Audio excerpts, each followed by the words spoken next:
and we're going to see more and more fireworks from here on out. I don't think people understand what they've done with these bailouts. The $750,000 bailout, the very first one we passed, and then the second one, the $850 billion. Take that money and add that up, divide that by how many people in this country have a home mortgage, and you could pay off literally 90% of the home mortgages in this country. If they really wanted to put money back into the economy, give people an extra $1,000, $2,000 a month, they would have paid off their mortgage bills, not fed money into the banks that created the problem in the first place. William, I totally agree with you. Continue describing what the film goes through. I mean, if somebody gets Life on the Edge of a Bubble, Blowing the American Dream, I mean, because it covers a whole bunch of different subjects, really a wide spectrum analysis of how this scam works. Yeah, well, then towards the end, we do get into the Federal Reserve, and we tell people how these things have connected. But really and truly, I don't want to give too much away in the film, because this is unlike anything I've ever done before, where I typically will use horror. I will typically use scare tactics in a documentary to try and frighten people, because I like horror movies, and those are the kind of movies I like to make.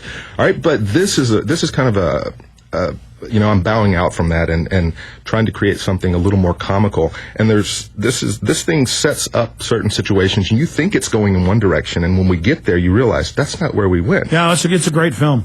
Yeah, so I hesitate to give away too many of the little secrets that are in there, so that people will get a good entertainment quality out of it when they watch it.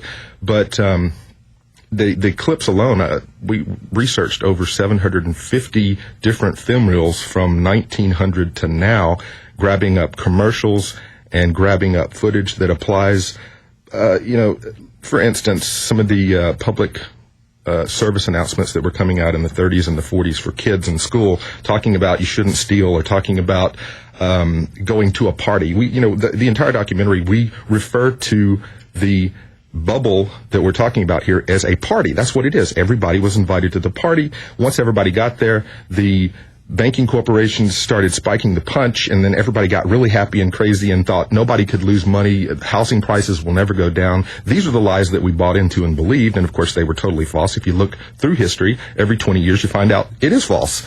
And I can't believe that Alan Greenspan and some of these men in the positions that they're in can't look back over the last 200 years of our country's history and figure this out for themselves. Well, they know what they're doing. I mean, it's all premeditated on record. Yeah, well, sometimes I wonder if they're in as much control as they actually think that they are. I know that they're out there manipulating, and there's oftentimes that we can, draw a direct correlation to something that they've done and blame them for it. But I think a lot of times we get caught up in this, and we don't realize how much of a part we play in it just by letting Madison Avenue talk us into, through their advertising, for instance, going out and taking out an equity loan on our home to either fix it up or go buy another one to flip it later. And so many people that got this money spend it on crap at Walmart, stuff that you don't even know what they bought with it.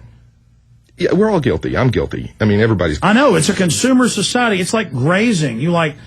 That's why I probably only go to Target or Academy around here maybe once or twice a year, because I just load up the thing of T-shirts and fishing poles and ammo. And I'm like a little kid in a sporting goods place. I'm just like snatching things, and then I get it and stick it in the garage, and there's like a giant pile of ammo. And I guess it's important to have, but what am I going to do with all this? I don't even have time to go out and shoot it. But that's less frivolous than most people.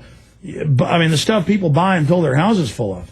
Yeah, you don't want to turn me loose in an academy because, like I said, Coleman lanterns and sleeping bags and all that stuff that they have in there, it just, fascinates me and makes me whip that credit card. Are you kidding? Bow and arrows, BB guns. I have a small backyard. The neighbors are always looking over the fence at me, BB gunning and pellet gunning and bow and arrow back there. It's certainly a lot of fun.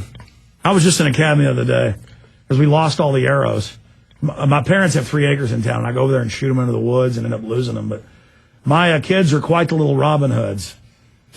Yeah, we were on our way in. It was all I could do to not stop at the academy. We don't have them in Missouri. Oh, you saw Valhalla. Yes, absolutely. In fact, I'll be visiting Academy before I leave just to buy a little trinket and say I visited Academy while I was here. But the only problem with Academy on the side issue is I bought one gun there. And I go in, and the manager comes down. He goes, "Oh, I'm a big fan. I saw you on the surveillance camera." And then he I bought the handgun, bought the ammo, and they said, "Oh, I'm going to give it to you once you get to your car." And I think they were kind of scared of me, like I was going to grab the handgun and, start like old Western in the saloon or something. But hell, Walmart writes your name down when you buy ammo now, so you can't buy ammo at Walmart. I didn't even know that. Yeah, well, they don't do it at Academy yet. But so what do you want at Academy? I think I want a new Coleman lantern. They brought back the old-fashioned, pewter metal cap guns that are like heavy with a holster with the caps. And I'd say I got them for my son, but I've been playing with it. We know. And the neighbors. I'm sorry.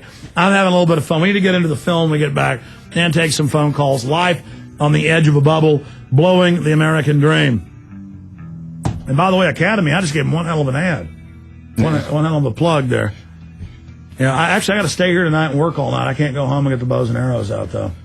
That sucks. It does. I tell you, it's enjoyable sitting in the backyard and sit there and shoot the target. Yeah, we used to live out in the country. We were about 25 miles outside city limits. Tell me about it when we get back. Tell me about it. We're going to be.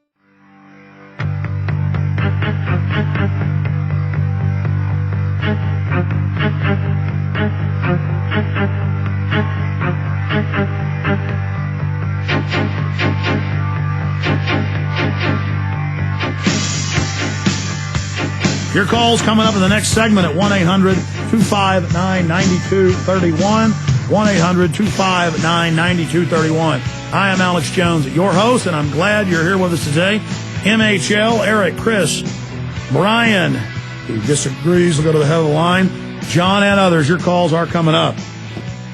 And the film is Life on the Edge of a Bubble. Now, I want to hear about the concentration camp film. You're here in town to interview me for this, and you're interviewing Representative Guest and others. Very, very exciting.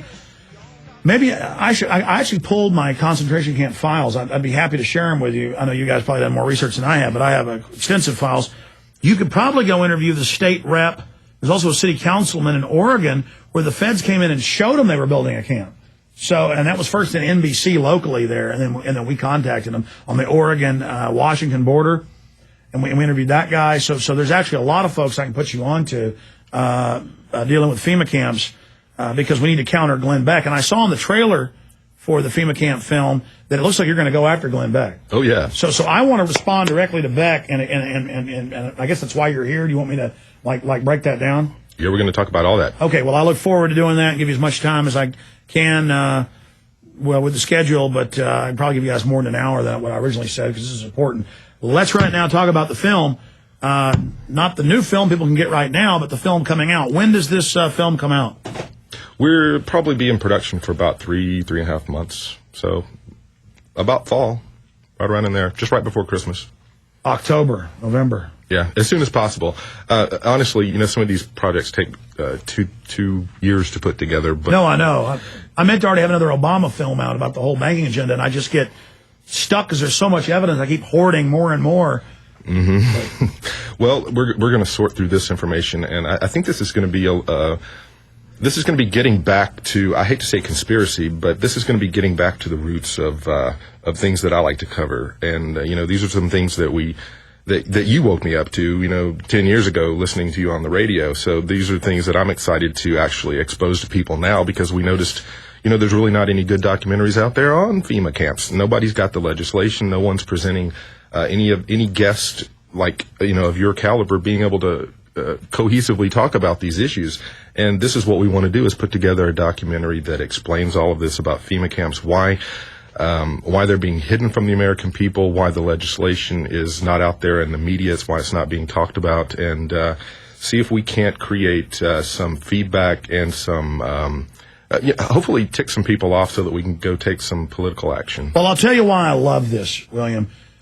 It's great to be able to be in your film, because Aaron Russo called me over and over again wanting for me to be in America Freedom to Fascism, and I was busy doing my other stuff and told him no. And I wish I'd have done it because it was such a prolific film. And I knew Aaron had liked him and promoted his film. I was just too busy. I've learned, though, it's better to be in somebody else's film because then you can do all the work and I get to see the great, end result and see it wake people up. So I'm very happy, and I actually had him pull all the files. I can just give you the full, take, absolutely documenting FEMA camps today. So I'm really looking forward to that. I'm looking forward to be able to offer that to the listeners. So I'm honored that you wanted to include me in the film. Tell us how you woke up. You're saying you woke up for my show, or?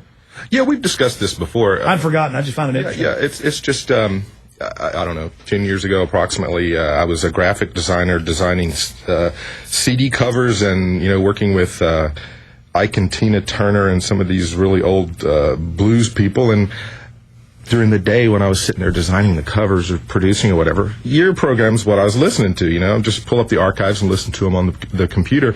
And I still think that is, a completely untapped resource, that there could be more people out there having their own independent media to help get the word out. But, I don't think anybody's going to be able to compete with your, stuff. Oh, no, I want them to.